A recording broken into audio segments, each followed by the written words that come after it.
Celebrations of this type are a time for us to praise and thank God for what God has done for us in the past, what God is doing for us currently, and for what God will be doing for us in the future. I had come to Mt.Nebo for about a year on a monthly basis to visit with the former pastor, Pastor Ray Roberson. Pastor Ray Roberson was my mentor as I went through the process of ordination, and he had mentored me so that I could be prepared for my oral examinations. I never thought in my wildest dreams that I would become the pastor of this church. I started coming in 1971. Cindy and I started dating. I knew her before that in middle school, but that's another story. But in 1971, I was 21, she was 18, and she introduced me to Mt.Nebo. I grew up in that church. I call it my church.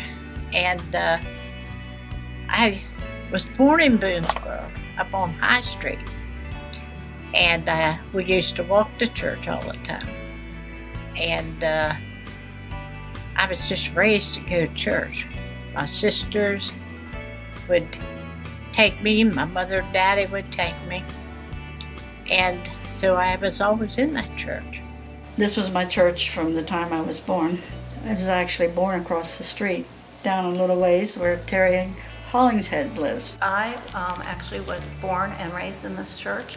My parents brought me as an infant. I was christened here and went through catechism here, took my first communion here on Easter Sunday, attended all except for about 2 years when I was away at college. I just feel more comfortable here, I guess, since it's where I've been from the beginning.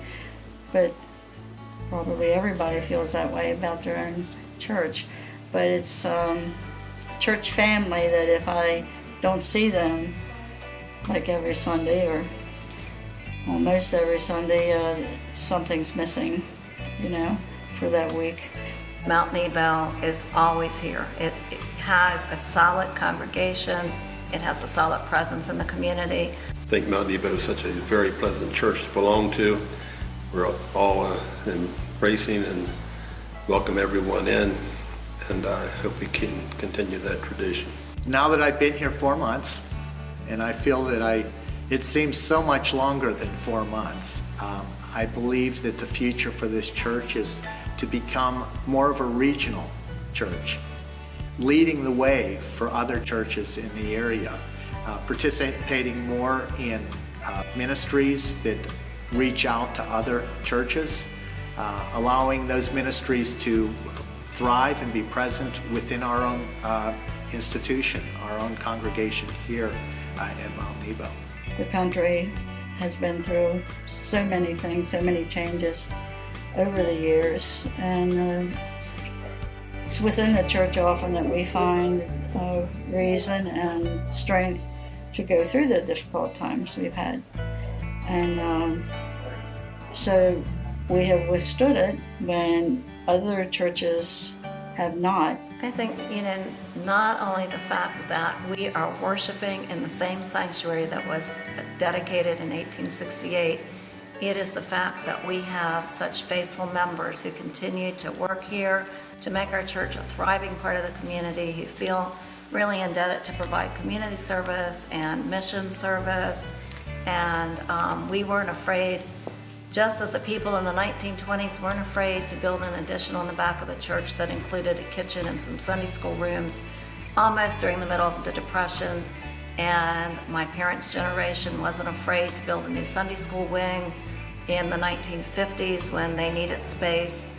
We weren't afraid in 2008 to begin a huge capital campaign to have our new addition that was dedicated in 2010 and now houses our preschool and provides a variety of services to the community. I think that we're a force to be reckoned with in this community. It's because all through those 150 years, this church has not been afraid to take the leap of faith. I'd like to see the ones that left to come back and get a lot of new ones join our church. Now, whether I'll ever get to see that, but that's what I'd like to see. I look forward to this time at Mt.Nebo. I'm looking forward to taking the opportunity to walk with this congregation in the next steps that God is leading us and challenging us to do.